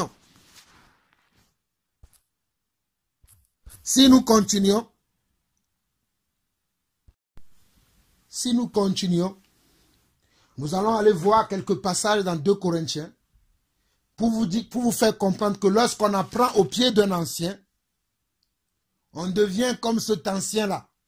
On va agir comme cette personne. Parce que nous allons avoir un modèle. Et comme c'est comme ça que nous avons vu toujours faire, nous aussi nous ferons comme le modèle que nous avons toujours vu. C'est pour cela qu'il est très important. Sachez que même lorsque Moïse devait construire le tabernacle, Dieu va lui montrer un modèle et va lui dire quoi? Fais comme le modèle que je t'ai montré. Reproduis le tabernacle comme le modèle que je t'ai montré. Reproduis le tabernacle comme le modèle que je t'ai montré. Donc dans le royaume de Dieu, nous avons aussi des modèles. Et vous allez voir que Timothée et Paul avaient une ressemblance et Paul et Tite avaient une ressemblance. Parce que là où Paul n'y était pas, si c'est Tite qui était là-bas, c'est comme si Paul lui-même était là. Là où Paul devait aller et il envoyait Timothée, c'est comme si c'est Paul lui-même qui était là parce que Timothée va agir comme Paul. Ou Tite agira comme Paul. Je vais vous le prouver par la parole de Dieu. Dans la parole de Dieu, tout est dans la parole de Dieu. C'est parce que nous ne lisons pas nous-mêmes la parole de Dieu. Regardons 2 Corinthiens chapitre 12. 2 Corinthiens chapitre 12 et lisons à partir du verset 14. 2 Corinthiens chapitre 12 à partir du verset 14. Voici pour la 3e fois, je suis prêt à aller chez vous et je ne serai point à votre charge. Car ce ne sont pas vos biens que je cherche, c'est vous-même. Ce n'est pas en effet aux enfants à amasser pour leurs parents, mais aux parents pour leurs enfants. Pour moi, je ferai très volontiers les dépenses et je me dépenserai moi-même pour vos âmes. En vous aimant davantage, serai-je moins aimé de vous? Soit je n'ai point été à votre charge, mais un homme astucieux. Je vous ai pris par ruse. Ai-je tiré du profit de vous par quelqu'un de ceux que je vous ai envoyés? J'ai envoyé Tite à aller chez vous et avec lui, j'ai envoyé le frère. Est-ce que Tite a exigé quelque chose de vous? N'avons-nous pas marché dans le même esprit, sur les mêmes traces? Regardez bien ce que l'apôtre Paul dit. N'avons-nous pas marché dans le même esprit, sur les mêmes traces? Je répète encore à partir du verset 14 pour que vous puissiez comprendre. Voici pour la 3e fois, je suis prêt à aller chez vous et je ne serai point à votre charge, car ce ne sont pas vos biens que je cherche, c'est vous-même. Ce n'est pas en effet aux enfants à amasser pour leurs parents, mais aux parents pour leurs enfants. Pour moi, je ferai très volontiers des dépenses et je me dépenserai moi-même pour vos âmes. En vous aimant davantage, serai-je moins aimé de vous? Soit je n'ai pas été à votre charge, mais un homme astucieux, je vous ai pris par ruse. Ai-je tiré du profit de vous par quelqu'un de ceux que je vous ai envoyés? Paul dit que est-ce que ceux que je vous ai envoyés, les frères que je vous ai envoyés, les âmes de Tite, est-ce que j'ai tiré un profit de vous? Est-ce que quand Tite est arrivé chez vous les Corinthiens, a-t-il exigé de l'argent? Parce que ce n'est pas l'argent que Paul et Tite cherchaient. Regardez bien, verset 18 de 2 Corinthiens 12. J'ai engagé Tite à aller chez vous. Et avec lui, j'ai envoyé le frère. Est-ce que Tite a exigé quelque chose de vous? N'avons-nous pas marché dans le même esprit, sur les mêmes traces? N'avons-nous pas marché dans le même esprit, sur les mêmes traces? N'avons-nous pas marché dans le même esprit, sur les mêmes traces? Frères et sœurs, c'est pour cela qu'il est très important et très capital d'avoir comment un modèle à suivre, un ancien à suivre et de marcher dans les mêmes pas, comme cet ancien. Dans les mêmes traces, vous devez marcher comme cet ancien-là. Vous devez suivre cet ancien et marcher comme lui, agir comme lui. Si vous êtes convaincu que cet ancien est dans la vérité, si vous êtes convaincu que cet ancien, ce modèle, cet apôtre, ce prophète, cet évangéliste, ce pasteur ou docteur est dans la vérité, vous devez l'imiter. Vous devez imiter ses faits et ses gestes. Vous devez imiter sa manière de parler, sa manière d'agir. Même si nous imitons tous Christ, Christ nous a donné aussi des modèles d'hommes sur la terre à imiter. Comme Paul a dit, imitez-moi. Comme Tite et Paul étaient un modèle pour les églises à l'époque. Pourquoi aujourd'hui, au milieu de nous, on ne peut pas être des modèles pour nos frères et sœurs? Nous ne sommes pas des modèles parce que nous ne sommes pas avec les bonnes personnes. Nous serions des modèles lorsque nous serons avec les bonnes personnes et lorsque nous serons dans le vrai évangile. L'évangile qui vient du cœur de Dieu. L'évangile qui fait tomber des écailles de nos yeux. Selon Matthieu chapitre 13 que nous avons vu aujourd'hui. Lorsque nous sommes dans cet évangile-là, nous comprenons ces choses. C'est très fondamental et c'est très capital. Voyons encore quelque chose d'autre. 1 Thessaloniciens chapitre 1. 1 Thessaloniciens chapitre 1. 1 Thessaloniciens chapitre 1. Regardez, 1 Thessaloniciens chapitre 1. 1 Thessaloniciens chapitre 1, verset 1 à 2. 1 Thessaloniciens chapitre 1, verset 1 à 2. Paul, Sylvain et Timothée. Paul, Sylvain et Timothée, à l'église des Thessaloniciens, qui est en Dieu le Père et en Jésus-Christ le Seigneur, que la grâce et la paix vous soient données.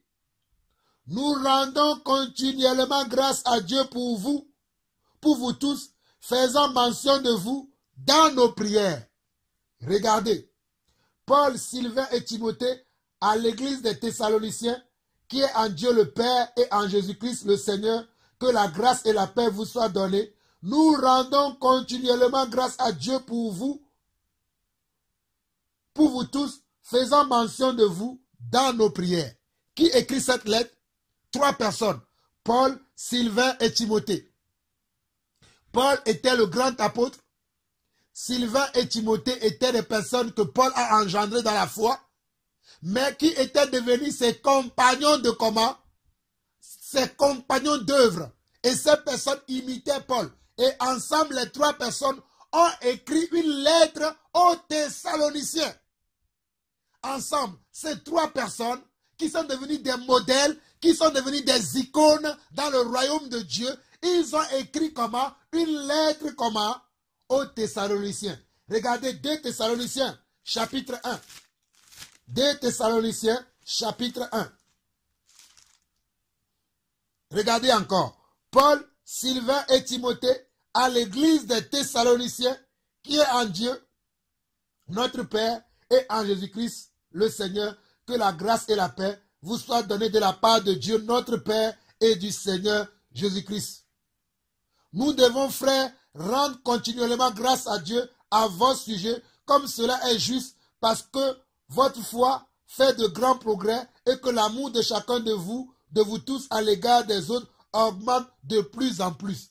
Je vous laisse vous-même de méditer ces chapitres après. Regardez comment ces 3 frères qui marchent maintenant ensemble, qui avaient la même pensée, qui avaient les mêmes sentiments, qui avaient comment le même amour et la même foi, et dans leur moment de prière, ils vont prier pour les églises qu'ils ont engendrées dans le Seigneur, à embrasser la même foi, la même pensée et les mêmes sentiments qui étaient en eux. C'est pour cela qu'il est très capital que, frères et sœurs, vous ayez aussi comment un modèle à imiter. Si je ne suis pas le modèle, allez suivre ce modèle-là que vous voulez. Mais il est capital que vous ayez un modèle dans le Seigneur. Il est très capital, il est même vital pour vous que vous ayez un modèle à suivre, un modèle à imiter, un modèle d'enseignant, un modèle d'apôtre, un modèle de prophète, un modèle d'évangéliste, un modèle de pasteur et d'auteur à imiter. Cela est un plan de Dieu, cela est de la volonté de Dieu. Cela est de la volonté de Dieu. Actes chapitre 20. Actes chapitre 20. Actes chapitre 20.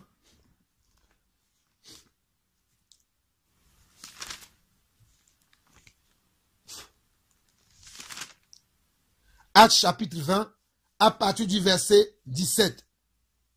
Cependant, de Milet, Paul envoya chercher à l'église les anciens de l'église. Cependant, à Milet, Paul envoya chercher à Éphèse. Cependant, de Milet, Paul envoya chercher à Éphèse les anciens de l'église. Lorsqu'il fut arrivé vers lui, il leur dit, « Vous savez de quelle manière, depuis le premier jour où je suis entré en Asie, je me suis sans cesse conduit avec vous, servant le Seigneur en toute humilité, avec l'âme et au milieu des épreuves que me suscitent les embûches des Juifs. Vous savez que je n'ai rien caché de ce qui vous était utile et que je n'ai point craint de vous prêcher et de vous enseigner publiquement et dans les maisons, annonçant aux Juifs et aux Grecs la repentance envers Dieu et la foi en notre Seigneur Jésus-Christ. Et maintenant, voici, lié par l'Esprit, je vais maintenant à Jérusalem, ne sachant pas ce qui m'y arrivera, seulement de ville en ville, l'Esprit Saint m'avertit que des liens et des tribulations m'attendent, mais je ne fais pour moi-même aucun cas de ma vie, comme si elle m'était précieuse, pourvu que j'accomplisse ma course avec joie, et le ministère que j'ai reçu du Seigneur, et le ministère que j'ai reçu du Seigneur.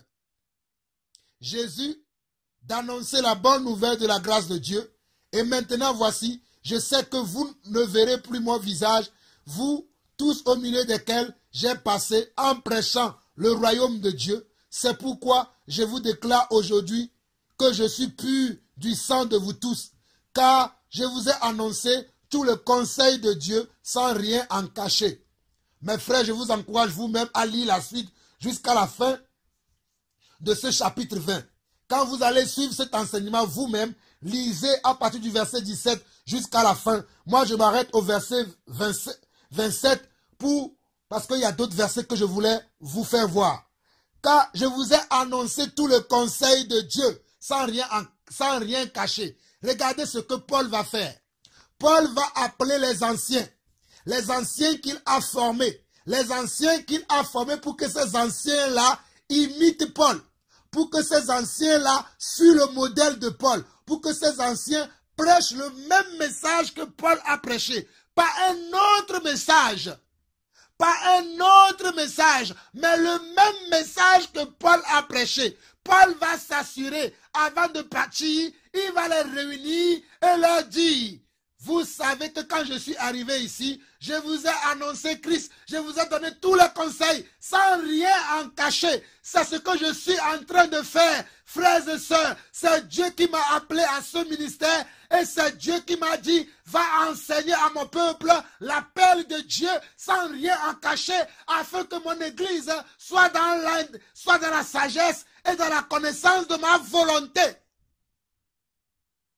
Frères, mes frères et sœurs, je ne cache rien de ce que Dieu m'a dit. Vous voyez, je suis très fatigué. J'ai la voix cassée. Mais lorsque j'entends le cri de Dieu, va faire l'œuvre, je ne considère pas la fatigue de la chair, mais je fais ce que Dieu m'a appelé à faire.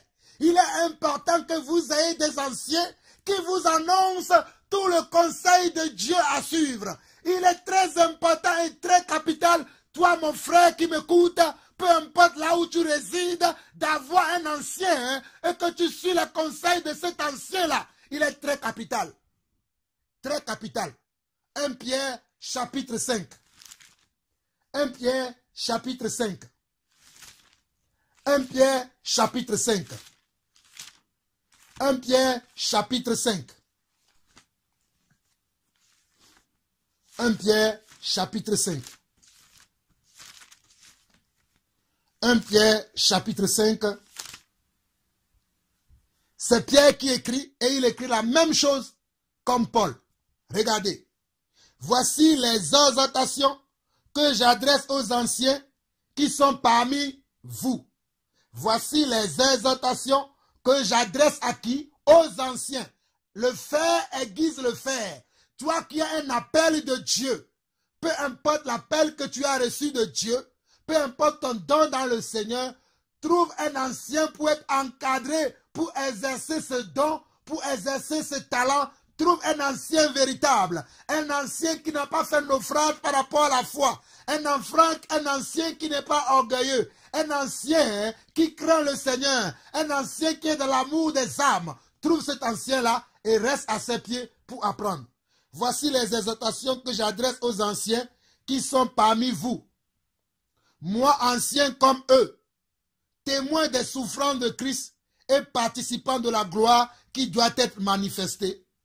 Percez le troupeau de Dieu qui est sous votre garde, non pas contraint, mais volontairement, selon Dieu, non pour un gain sordide, mais avec dévouement, non comme dominant sur ceux qui vous sont échus en partage, mais en étant les modèles du troupeau. Et lorsque le souverain berger paraîtra, vous obtiendrez la couronne incorruptible de la gloire. De même, vous qui êtes jeunes, soyez soumis aux anciens. Regardez le verset 5. De même, vous qui êtes jeunes, soyez soumis aux anciens. De même, vous qui êtes jeunes, soyez soumis aux anciens. De même, vous qui êtes jeunes, vous qui êtes jeunes, vous qui êtes jeunes, vous qui êtes jeunes, soyez soumis aux anciens. Et tous, dans vos rapports mutuels, revêtez-vous d'humilité, car Dieu résiste aux orgueilleux, mais il fait grâce aux humbles. Frères et sœurs, il est capital, il est très capital d'avoir un ancien dans le corps du Christ. Mes frères et sœurs, c'est Dieu qui m'a dit de vous enseigner ces choses, c'est pour cela que j'insiste.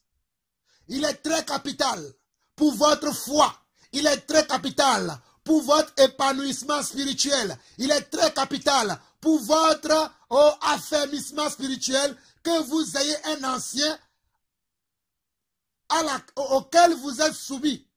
Il faut que vous ayez des anciens auxquels vous êtes soumis. Et ce type d'ancien doit être un ancien qui n'a pas fait naufrage par rapport à la foi. Qu'il soit apôtre, prophète, évangéliste, pasteur ou docteur, peu importe. Le plus important, c'est qu'il soit appelé aux 5 ministères.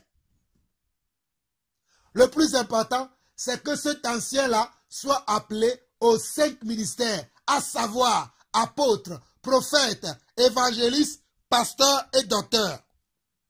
Après, lorsque vous trouvez cette personne, soyez soumis au conseil, soyez soumis aux connaissances, soyez soumis aux révélations, soyez soumis à l'autorité de cette personne sur votre vie. C'est la volonté de Dieu. Ce n'est pas moi qui invente. 1 Pierre chapitre 5, le verset 5. 1 Pierre chapitre 5, le verset 5. De même, vous qui êtes jeunes, on peut avoir 90 ans et avoir comme pasteur un frère qui a 25 ans. Mais comme il a le don de comment? Le don de pasteur, il est votre aîné, il est votre ancien. C'est lui qui va vous encadrer. Donc, malgré votre âge, vous êtes obligé d'être soumis à ce jeune homme, afin que ce jeune homme puisse faire l'œuvre de Dieu dans votre vie. Je répète encore, pour vous qui êtes vieux dans le Seigneur, et qui venez de connaître le Seigneur, qui venez de rentrer dans le royaume de Dieu, vous avez besoin de vous soumettre aux jeunes. Moi, j'ai 40 ans. Mais il y a des gens à qui je parle qui ont 70 ans, qui ont 80 ans. Mais moi-même, j'ai 40 ans. Mais Dieu m'a doté de comment? D'un ministère. Dieu m'a donné un ministère que je dois exercer dans la vie de ces personnes. C'est pour cela que vous devez être soumis à ce que nous vous enseignons, car cela est de la volonté de Dieu. Que celui qui a des oreilles pour entendre, entend ce que l'Esprit dit à l'Église. Donc vous qui êtes appelés au ministère, peu importe votre appel, ou peut-être vous avez reçu un don, Dieu vous a fait un don que vous allez exercer dans l'Église,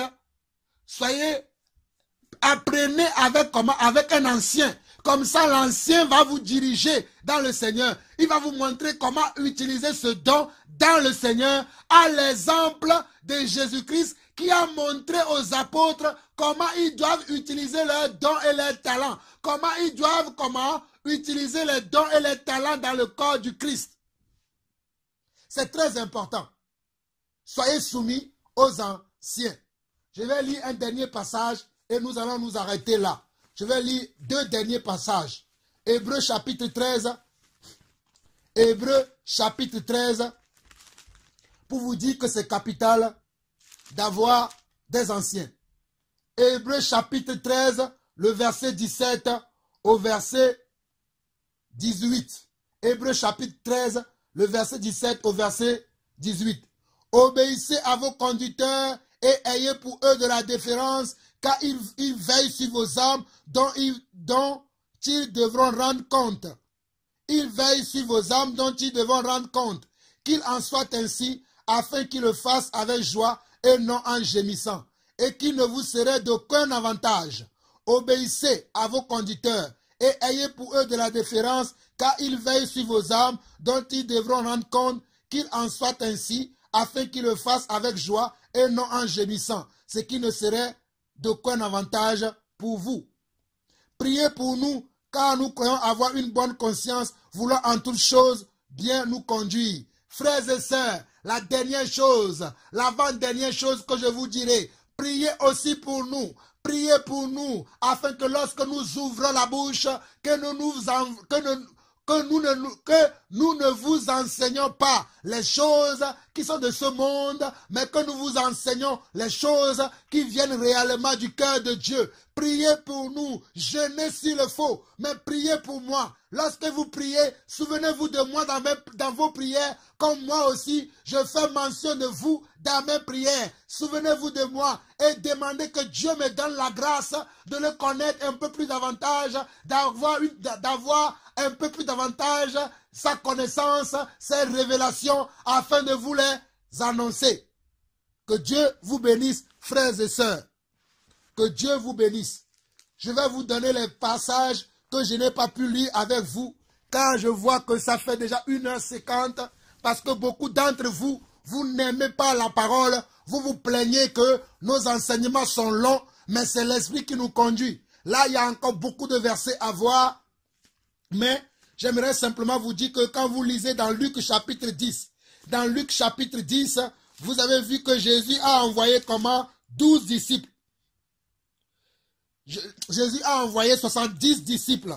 70 disciples, Jésus les a envoyés pour aller prêcher le royaume des cieux. Ils ont appris avec Jésus. Et quand ils sont revenus, ils étaient dans la joie. Et ils annonçaient à Jésus que voici, même les démons nous ont été soumis. Voici ceci, cela. Ils étaient dans la joie. Parce que les démons leur ont été soumis, parce qu'ils ont opéré des miracles, ils ont opéré des prodiges et des signes. Mais au verset 20 de Luc chapitre 10, regardez ce que Jésus leur dit. Cependant, ne vous réjouissez pas de ce que les esprits vous sont soumis, mais réjouissez-vous de ce que vos noms sont écrits dans les cieux.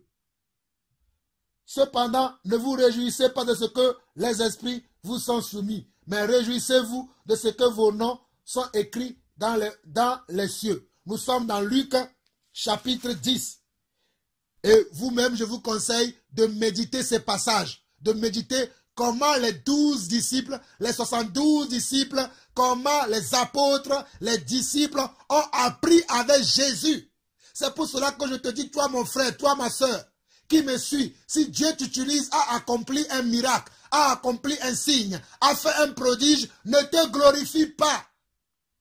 Ne te glorifie pas, calme-toi, va dans ta chambre, remercie par contre le Seigneur, bénis Dieu, sois dans la joie, mais bénis Dieu et dis à Dieu, merci parce que tu as écrit mon nom dans le livre de vie. C'est ça que nous devons faire. Voici la marche à suivre, voici le modèle à imiter. Ne rentrons pas dans l'orgueil comme si nous étions quelque chose. Nous ne sommes rien. Nous sommes que des serviteurs inutiles. Nous sommes des instruments dans les mains de Dieu que Dieu lui-même, que le grand je suis, celui qui nous a appelés, utilise. Frères et sœurs, nous sommes arrivés à la fin de cette partie de l'enseignement. Apprendre au pied d'un ancien. Apprendre au pied d'un ancien. Apprendre quoi? Apprendre comment on doit agir dans le royaume de Dieu.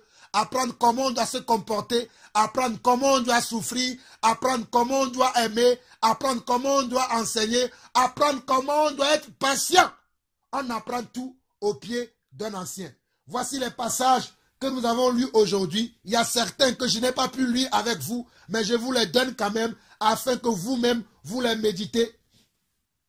Nous n'avons pas pu lire 1 Jean chapitre 2. Nous n'avons pas pu lire 1 Jean, l'épître de 1 Jean, les épîtres, 1 Jean chapitre 2, tous les chapitres 2, lisez-le vous-même. Nous avons lu Luc chapitre 9, le verset 1 à 9. Nous n'avons pas pu lire le verset 18 au verset 21, nous n'avons pas pu lire le verset 49 au verset 50, mais je vous le conseille de le lire et de le méditer. Nous avons lu Matthieu chapitre 13, nous avons lu 1 Corinthiens chapitre 11, le verset 1, nous avons lu Philippiens 2, verset 20 à 30. Nous avons lu Colossiens 1, verset 1. Nous n'avons pas pu lire Colossiens chapitre 4, mais je vous le conseille, vous pouvez le méditer aussi. Nous avons lu 1 Thessaloniciens chapitre 1, le verset 1. Nous avons lu aussi 2 Thessaloniciens chapitre 1, le verset 1. Nous avons lu 1 Timothée chapitre 1, le verset 1. 2 Timothée chapitre 1, le verset 1. Nous avons lu aussi Tite 1, le verset 1. Nous avons lu 2 Corinthiens, verset 12, 14, le verset 14 au verset 19. On n'a pas pu lire 1 Corinthiens chapitre 1. 1 Corinthiens chapitre 1. 1 Corinthiens chapitre 1, je vous le conseille, lisez-le. Nous avons vu 1 Corinthiens chapitre, nous n'avons pas pu lire aussi 1 Corinthiens chapitre 9, je vous le conseille aussi de le lire, 1 Corinthiens chapitre 9. Nous avons vu également Exode 18, Lévitique 6, Lévitique 8, Exode 31, nous n'avons pas pu le lire, 1 Samuel 3, Actes 20, 1 Pierre 5, Exode 18, Lévitique 6, Lévitique 8, Exode 31, 1 Samuel 3, Actes 20, 1 Pierre et 5. Et il y en a beaucoup, il y en a encore beaucoup de versets, mais si vous méditez cela, vous comprendrez déjà quelle était la disposition de mon cœur dans cet enseignement, apprendre au pied des anciens, avoir un père spirituel, c'est un langage. Avoir un père spirituel, entre guillemets. Avoir un modèle à suivre. Avoir un modèle à imiter dans le Seigneur, c'est de la volonté du Seigneur. Frères et sœurs, c'était tout pour cette partie de l'enseignement. Nous continuerons la prochaine fois. Si Jésus ne revient pas, si Jésus me donne encore la force, nous continuerons la prochaine fois sur un sujet jugé. Est-ce que nous pouvons juger ou pas? C'est le prochain thème que je vais développer dans l'appel de Dieu. Dans l'appel de Dieu, le prochain thème que je vais développer, ce sera sur comment? Le jugement. Parce que nous entendons beaucoup dire, vous jugez, ne jugez point, ne jugez pas ceci, mais nous verrons cela dans la prochaine épisode de l'enseignement, l'appel de Dieu. Je bénis tous les frères et sœurs du monde entier. Je bénis ceux de Lyon. Nous nous verrons le prochain week-end, le week-end qui va venir. Nous allons nous retrouver à Lyon. Que la grâce et la paix du Seigneur soient avec vous. C'était la voix de Jean-Paul Lawson, votre frère, votre fidèle frère dans le Seigneur. À très très bientôt. Que la paix du Seigneur, la paix de Je suis demeure sur nos vies. Amen, amen et amen.